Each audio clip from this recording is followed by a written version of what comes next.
Bismillahirrahmanirrahim. Assalamualaikum warahmatullahi wabarakatuh. Ila hadratin Nabiyil Mustafa Sayyidina Muhammadin sallallahu alaihi wasallam wa ala alihi wa sahbihi wa dhurriyyatihi wa auladihi wa azwajihi.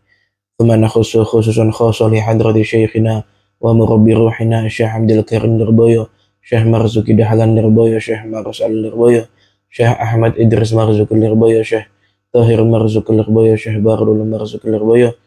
Thumma nakhussu khususan khassa li hadrati Syekh Farhan Janggung Harjamat Hasan Janggar Nujimin Janggar Janggar Sobat Janggar Bahasa Asarim Janggar Tidak Mutiah Janggar. Thumma nakhussu khususan khassa li hadrati Syekh Irsyad Rusin Bangi Jakarta Syekh Syamsuri Dahlan annallaha yu'id rajulun fil jannah wa yu'idu alaina min barakatihim wa karamatihim wa asrarihim wa anwarihim wa ulumihim wa nafahatihim fid dini wa dunya wal akhirah. Al-Fatihah. A'udzu billahi minasy syaithanir rajim. Bismillahirrahmanirrahim. Alhamdulillahi rabbil alamin. Ar-Rahmanir Rahim. Maliki yaumiddin. Iyyaka na'budu wa iyyaka nasta'in. Ihdinas siratal mustaqim. Siratal ladzina an'amta 'alaihim ghairil maghdubi 'alaihim waladdallin. Amin. Bismillahirrahmanirrahim. Alhamdulillahi rabbil alamin wa bihi nasta'inu ala umuri dunya waddin. Wassalatu wassalamu ala asyrafil mursalin sayyidina wa maulana Muhammadin wa ala alihi wa sahbihi ajma'in, amma ba'du. Qala Rasulullah sallallahu alaihi wasallam wa qala Allah ta'ala fi kitabihil karim, a'udzu billahi minasyaitonir rajim. Innallaha wa malaikatahu yusholluna 'alan nabi ya ayyuhalladzina amanu shallu 'alaihi wa sallimu taslima. Ibu-ibu yang dirahmati oleh Allah, alhamdulillahirabbil alamin. Segala puji mari kita panjatkan kehadirat Allah Subhanahu wa taala atas segala limpahan rahmatnya, atas segala ridho dan inayahnya. Kita semua dapat berkumpul dalam majlis kita semua dapat berkumpul dalam pengajian kita yang insya Allah diberkahi dan diridhoi oleh Allah Subhanahu wa taala. Salawat serta salam semoga selalu tercurahkan kepada junjungan kita Nabi besar, Nabi agung, Nabi Muhammad sallallahu alaihi wasallam. Biqaulina Allahumma salli ala sayyidina Muhammad, Allahumma salli ala sayyidina Muhammad, Allahumma salli ala sayyidina Muhammad. Ibu-ibu yang dirahmati oleh Allah, dulu Rasulullah itu memiliki sebuah aktivitas rutin di mana beliau selalu pergi dari rumah beliau menuju Baitullah melewati sebuah jalan. Jalan itu tetap nggak pernah berpindah-pindah. Pasti beliau melewati jalan tersebut. Dan setiap kali beliau melewati jalan tersebut, maka bisa dipastikan ada satu orang Quraisy yang memang sengaja menanti Rasulullah untuk lewat jalan tersebut, dan dia menunggu untuk berjumpa Rasul sehingga bisa mencaci, bisa memaki, dan bahkan meludahi Rasulullah. Itu setiap hari dia pasti akan standby di tempat tersebut, di jalan tersebut. Dia akan menanti Rasulullah untuk kemudian meludahi Rasulullah. Tapi Rasulullah sabar. Tidak pernah sekalipun Rasulullah membalas. Akan tapi pada suatu hari ketika Rasulullah berjalan seperti biasa melewati jalan tersebut, beliau merasa aneh, loh, orang yang biasa meludahi saya mana kok tidak ada. Bahkan ketika beliau pulang dari Baitullah melewati jalan tersebut lagi, beliau juga tidak bertemu dengan orang yang biasa meludahi beliau. Akhirnya ditanya kepada orang sekitar, di mana gerangan orang yang biasa meludahi saya? Oh, dia sedang sakit di rumahnya. Apa yang Rasulullah lakukan setelah itu? Ternyata Rasulullah datang ke rumah orang tersebut, kemudian menjenguk orang tersebut, dan bahkan orang tersebut menangis meminta maaf kepada Rasulullah, merasa terharu. Kenapa? Karena Rasulullah adalah orang yang pertama kali datang untuk menjenguk orang kafir tersebut ketika dia sedang sakit. Atau dulu juga diriwayatkan bahwasanya Rasulullah itu memiliki wadifah, memiliki keistiqomahan. Beliau pada setiap pagi, kalau tidak salah setiap pagi, beliau selalu datang ke pasar Madinah. Datang ke pasar Madinah, kemudian pasar Madinah tersebut ada seorang nenek-nenek Yahudi, buta matanya, dan nenek-nenek tersebut setiap hari selalu meracau, selalu memaki-maki Rasulullah, selalu mencaci maki Rasulullah, padahal tidak pernah mengetahui, tidak pernah melihat yang mana yang namanya Rasulullah itu mana, belum pernah tahu, belum pernah melihat. Akan tapi apa yang dilakukan oleh Rasulullah? Rasulullah itu setiap pagi membawa makanan ke nenek-nenek Yahudi tersebut, kemudian beliau menyuapi nenek-nenek Yahudi tersebut. Apa yang dilakukan oleh nenek Yahudi tersebut? Sambil disuapi oleh Rasulullah, dia juga memaki-maki orang yang bernama Muhammad. Jadi ketika disuapin, Rasulullah menyuapi nenek Yahudi tersebut, nenek Yahudi itu sambil memaki-maki orang yang namanya Muhammad. Nenek-nenek itu tidak tahu bahwasanya yang menyuapi dia setiap hari dengan lembut, yang membawakan makanan setiap hari, itu adalah orang yang dia maki setiap hari. Dan ketika Rasulullah sudah wafat, nenek ini bingung, di mana orang yang biasanya memberikan saya makan, di mana orang yang biasanya menyuapi saya makanan. Dan ternyata keistiqomahan tersebut dilanjutkan oleh Sayyidina Abu Bakar bin Siddiq. Beliau ketika mengetahui bahwa Rasulullah memiliki keistiqomahan menyuapi nenek Yahudi di pasar Madinah tersebut, akhirnya diteruskan oleh Sayyidina Abu Bakar bin Siddiq. Ketika Sayyidina Abu Bakar bin Siddiq membawakan makanan, kemudian menyuapi nenek Yahudi tersebut, nenek Yahudi terasa, loh, kok nyuapinya nggak lembut seperti biasanya. Dan seperti biasa, nenek Yahudi itu ketika disuapin oleh Sayyidina Abu Bakar bin Siddiq, nenek Yahudi tersebut sambil meracau, nenek Yahudi tersebut sambil memaki-maki orang yang bernama Muhammad. Maka ketika disuapi dengan kasar oleh Sayyidina Abu Bakar bin Siddiq, nenek itu bertanya, loh, kamu bukan orang yang biasanya menyuapi saya setiap pagi. Kamu siapa? Iya, wahai nenek, saya adalah Khalifah Abu Bakar bin Siddiq. Loh, kemana orang yang biasanya menyuapi saya setiap pagi? Ketahuilah wahai nenek, jawab Abu Bakar bin Siddiq, orang yang biasa menyuapi engkau setiap pagi, orang yang biasanya membawakan makanan kepada engkau setiap pagi, dia telah wafat dan dia adalah bernama Muhammad bin Abdullah sallallahu alaihi wasallam. Seketika itu pula nenek tersebut menangis kemudian bersyahadat masuk kepada agama Islam. Atau dalam riwayat lain juga Rasulullah menampakkan bahwa beliau ketika berdakwah di Taif, berdakwah di sebuah kota yang bernama Taif di luar Mekah, beliau itu dilempari batu oleh orang-orang Taif. Bahkan anak-anak kecil dan budak-budak itu disuruh untuk mengeroyok beliau, disuruh untuk melempari batu beliau, bahkan sampai kaki beliau berdarah. Di saat sudah keluar dari kota Taif, Rasulullah itu didatangi oleh dua malaikat. Satu malaikat Jibril dan yang kedua adalah malaikat penjaga gunung.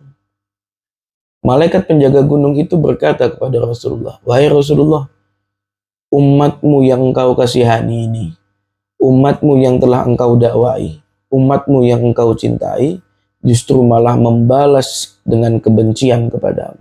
Justru malah membalas dengan makian, bahkan membalas dengan lemparan batu kepadamu. Kalau engkau izinkan, akan aku timpakan gunung ini ke penduduk Taif sehingga mereka binasa, tidak ada tersisa sedikit pun. Apa jawaban Rasulullah? Oh tidak, jangan. Justru aku memohon kepada Allah supaya Allah mengampuni tindakan-tindakan kaumku. Dan aku berharap kalaupun toh mereka itu tidak mau menerima agama Islam, setidaknya dari rahim mereka, dari darah mereka akan lahir anak dan cucu mereka yang kelak akan menerima agama Islam. Ibu-ibu yang dirahmati oleh Allah, dari 3 riwayat ini, dari 3 kisah tentang Rasulullah ini, kita bisa mengambil hikmah bahwasanya belum bisa dikatakan baik orang-orang yang melakukan kebaikan kepada orang yang baik kepada kita. Kita berbuat baik kepada orang yang baik kepada kita, itu wajar karena kita membalas sebuah kebaikan. Akan tapi bisa dikatakan orang yang benar-benar baik adalah orang yang mampu membalas kebaikan kepada orang yang telah berbuat jahat kepadanya, kepada orang yang telah berbuat buruk kepadanya. Lihat Rasulullah, bagaimana beliau telah diludahi setiap hari. Akan tapi beliau justru malah menjenguk orang yang telah meludahi beliau. Bagaimana Rasulullah itu terus menyuapi nenek-nenek Yahudi tersebut, meskipun beliau dicaci maki setiap hari. Bagaimana beliau memaafkan orang-orang Taif yang melempari beliau dengan batu sampai berdarah kaki beliau, tapi justru malah beliau berharap ampunan bagi mereka.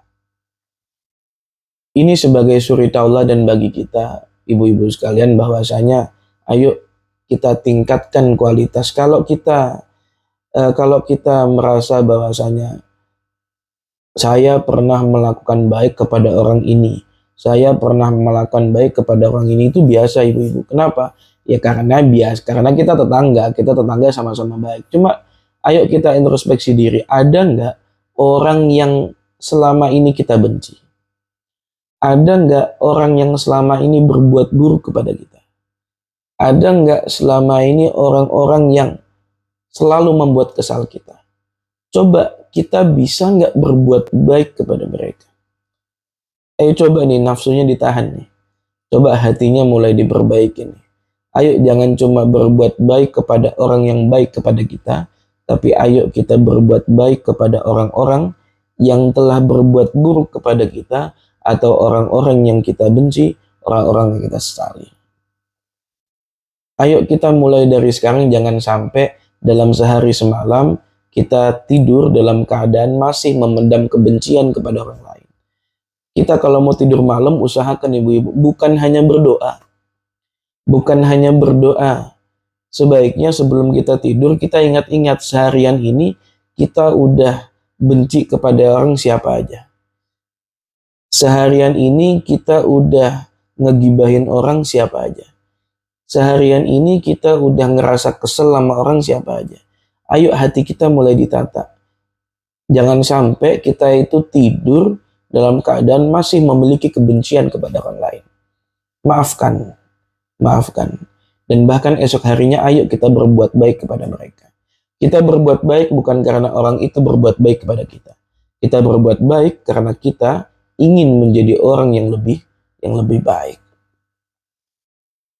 Maka sebagaimana yang telah saya jelaskan pada minggu kemarin, bahwasanya ayo kita perbanyak sholawat kita perbanyak maulid kita perbanyak melakukan dzikir, doa, dan ngaji dan sebagainya. Cuma selain ibadah-ibadah yang sifatnya itu untuk diri kita sendiri, ayo kita perbaiki kualitas ibadah kita terhadap orang lain. Ibadah itu kan ada dua ibu-ibu ya. Ada ibadah individual, ada ibadah sosial. Ibadah individual itu adalah ibadah yang manfaatnya itu hanya kembali kepada kita. Sholat 5 waktu, sholat sunnah, ngaji Quran, puasa, dan yang lain sebagainya, zakat, haji, itu kan hanya ibadah yang sifatnya individual, hanya manfaatnya kembali kepada kita. Akan tapi yang lebih utama daripada itu adalah ibadah sosial, ibu. Ibadah sosial. Makanya diriwayatkan bahwasanya khairukum anfa'ukum linnas. Sebaik-baik dari kalian adalah kalian yang paling bermanfaat bagi umat. Kalian yang paling bermanfaat bagi sesama. Atau bisa dikatakan ibadah sosial. Ibadah-ibadah yang mencangkup orang lain. Ibadah-ibadah yang menyangkut hak dan kewajiban kepada orang lain. Apa hak dan kewajiban kepada orang lain? Yang pertama, kita harus baik kepada tetangga. Kita pernah nggak ngegibahin tetangga? Pernah nggak ngomongin tetangga? Pernah nggak benci sama tetangga? Pernah nggak nyakitin hati tetangga? Nah itu coba kita introspeksi diri. Kalau ternyata kita masih melakukannya, ayo mulai dari sekarang disudahin. Kalau ternyata kita belum pernah melakukannya, ayo kita berusaha ngejaga diri kita supaya tidak terjerumus ke dalam dosa-dosa tersebut. Ibadah sosial tuh banyak ibu-ibu, membantu orang yang sedang kesusahan, membantu orang yang sedang kesulitan, memberikan makanan kepada orang lain, memberikan uang jajan kepada anak kecil, ikut membantu kerja bakti ketika ada kerja bakti, ikut bantuin orang yang lagi hajatan meskipun nggak diminta. Dan apapun itu bentuk ibadah sosial, yang penting kita berusaha menghilangkan kesusahan dan kesulitan orang lain, itu adalah ibadah sosial. Tidak harus dengan menggunakan uang, ibu-ibu. Semua bisa kita lakukan, baik dengan uang, baik dengan tenaga, baik dengan keikutsertaan kita hadir di sana, atau bahkan dengan senyuman kita pun itu juga bisa menjadi ibadah. Makanya dikatakan senyum kalian kepada saudara kalian yang sesama muslim itu dianggap sebagai ibadah. Kenapa dianggap sebagai ibadah? Ya karena ketika sesama muslim, sesama muslimat, sesama kaum mukmin mukminat ketika bertemu berpapasan kemudian saling tersenyum, saling menyapa, itu akan meningkatkan rasa ukhuwah, meningkatkan rasa persaudaraan, meningkatkan rasa tenggang rasa antar tetangga. Sehingga apa yang terjadi setelah itu? Tidak akan ada rasa kebencian dalam hati, tidak akan ada rasa sesal dalam hati, tidak akan ada rasa penyakit-penyakit hati yang lain yang hinggap biasanya dalam hati kita. Makanya dikatakan senyum itu adalah ibadah. Ibu yang dirahmati oleh Allah, ayo kita teladani Rasulullah. Rasulullah itu ngapain aja sih selama hidupnya? Apa aja sih yang diajarin Rasulullah sama kita? Di antaranya 3 hal yang kita pelajari tadi, bahwasanya oh ternyata Rasulullah itu adalah orang yang pemaaf. Sudahkah kita memaafkan kesalahan orang lain? Oh ternyata Rasulullah itu berbuat baik kepada orang yang telah berbuat jahat kepada beliau. Sudahkah kita melakukannya? Oh ternyata beliau itu sabar, tidak membalas keburukan orang lain kepada kita. Oh sudahkah kita melakukannya? Nah kita coba introspeksi diri. Selain kita memperbanyak sholawat, selain kita memperbanyak maulid, memperbanyak ibadah, tapi kita juga memperbanyak untuk meneladani bagaimana kehidupan Rasulullah Shallallahu Alaihi Wasallam. Ibu-ibu yang dirahmati oleh Allah, dalam pengajian kita pada siang hari ini, kita akan membahas terkait permasalahan bab hutang, ibu-ibu ya, hutang dan juga gadai. Bismillahirrahmanirrahim. Faslun fi ahkamir rahni wa huwa lughatan ats-thubutu wa syar'an ja'alu 'ainin maliyatin wa thiqatan bidainin yustawfa minha 'inda ta'adzuril wafa. Wa la yasihu ar-rahnu illa bi ijabin wa qabulin. Terkait hutang dan gadai, hal-hal yang perlu kita ketahui, ibu-ibu. Kita coba membahas hal-hal yang biasanya terjadi di sekitar kita. Prinsip utama dalam hutang itu adalah sebuah bentuk kebaikan seseorang yang menghutangi terhadap orang yang sedang kesulitan dan ingin meminjam uang atau meminjam hutang. Karena dasar dari hutang ini adalah sebuah kebaikan atau sebuah bantuan kepada orang lain, maka sudah seyogianya, sudah selayaknya hutang ini dilakukan atas dasar keikhlasan. Maka dari itu hutang tidak boleh diberikan atau kita dilarang menghutangi orang lain dengan syarat adanya manfaat kembali kepada kita. Misal contoh, Bu, saya pinjam uangnya ya 50.000. Oh iya nggak apa-apa, ini 50.000, tapi nanti balikinya 70.000 ya. Itu termasuk manfaat. Atau bukan berupa uang, contoh, Bu saya hutang 50.000 ya. Oh iya, ini 50.000, cuman nanti balikinnya 50.000 sama nasi kuning ya sebungkus, lah itu juga sama. Atau semisal gini, semisal ngomong sama tetangganya, kita lagi repot, lagi ada hajatan, semisal lagi bikin nasi, lagi bikin lauk apa segala macam, tiba-tiba ada tetangga yang pinjam uang sama kita, kemudian kita bilang, ya udah bu, saya pinjemin uang 500.000 semisal, tapi bantuin saya dulu ya, bantuin saya dulu, ini lagi banyak garapan, ini lagi banyak hajatan nih. Itu juga termasuk tidak boleh. Jadi yang tidak diperbolehkan dalam permasalahan riba, dalam permasalahan hutang yang ada tambahan, itu bukan hanya tambahan uang ibu-ibu, akan tapi tambahan manfaat itu juga tidak diperbolehkan. Jadi bukan hanya seperti rentenir yang biasanya pinjam 100, bayarnya 200, tapi juga bentuk-bentuk manfaat lain yang digantungkan terhadap hutang tersebut. Iya, saya utangin, tapi bantuin saya dulu ya. Nah, iya, saya utangin, tapi tolong ini dianterin ke sana ya. Itu termasuk manfaat-manfaat tambahan yang ada dalam hutang, dan itu tidak diperbolehkan ibu-ibu. Itu tidak diperbolehkan. Hutang itu prinsip dasarnya adalah kita berbuat baik kepada orang lain. Maka dasarnya harus sebuah keikhlasan. Nah, sekarang ini banyak modelnya. Ada yang modelnya kalau rentenir saya kira sudah maklum ya. Dari zaman dulu orang-orang sudah tahu bahwasanya rentenir itu haram. Kita baik yang rentenirnya, baik orang yang berhutang kepada rentenir itu juga haram. Karena permasalahan riba, baik orang yang memberikan hutang maupun orang yang membayar riba tersebut, bahkan orang yang mencatatkan riba tersebut, itu juga mendapatkan ancaman dari Rasulullah SAW. Ataupun juga seperti bunga bank, kita sudah maklum bahwa kita tahu bunga bank itu tidak diperbolehkan.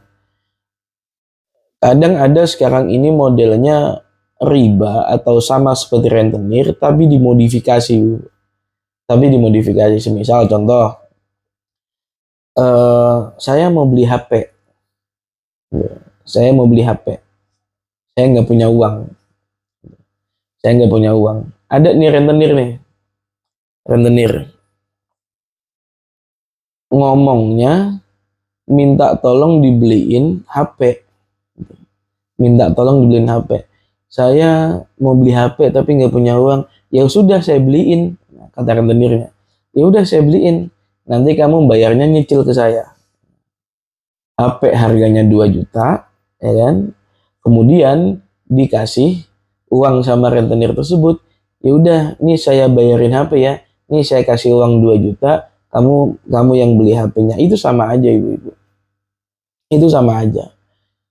Itu ya aslinya riba, cuma tapi dimodifikasi gitu aja, dirubah prakteknya gitu aja. Itu tetap tidak diperbolehkan. Jadi kalau memang kita tidak memiliki kemampuan untuk membeli, ya sudah, kita tabung saja uangnya. Jangan berusaha memodifikasi model-model keharaman seperti itu kemudian kita lakukan.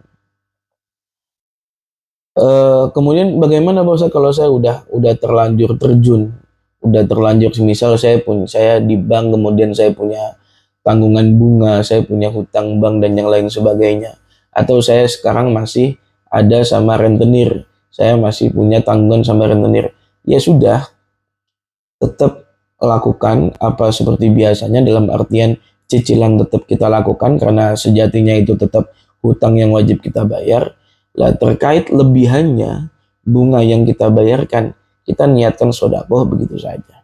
Atau kita niatkan nadar saya akan membayar sekian-sekian kepada orang ini karena telah menghutangi saya, itu bisa. Gitu. Tapi setelah itu sebisa mungkin jangan pernah mengambil hutang lagi kepada rentenir, atau jangan lagi mengambil hutang kepada bank. Sebisa mungkin dihindari ibu-ibu. Sebisa mungkin dihindari. Suami-suaminya yang punya hutang-hutang seperti itu, coba dibilangin pelan-pelan. Coba dinasehatin pelan-pelan. Kalau bisa mencari hutang kepada orang lain, jangan kepada bank. Kalau bisa usaha yang lain. Jangan sampai kita hutang kepada rentenir atau bank. Lah, kemudian yang berkaitan dengan hutang adalah pegadaian, ibu-ibu. Gadai itu sama dengan hutang. Cuma bedanya kalau gadai itu ada jaminannya. Cuma praktek yang ada di zaman sekarang adalah pegadaian itu hampir sama dengan bank.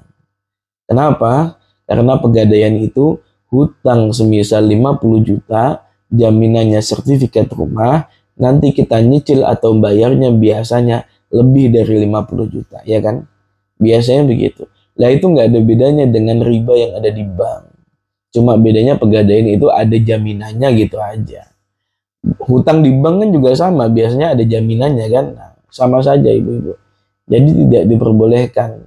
Lah, yang tidak diperbolehkan siapa? Ya pegadaiannya, ya kitanya. Kenapa ya? Karena kita termasuk dalam orang-orang yang mensukseskan atau memberlangsungkan transaksi riba tersebut.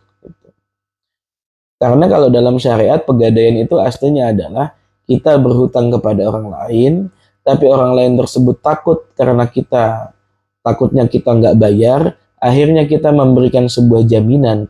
Ini jaminannya, kalau nanti ada apa-apa, saya nggak bisa bayar, maka barang ini akan kita jual untuk membayar hutang saya. Lah itu dalam syariat seperti itu. Hutangnya berapa? 50 juta.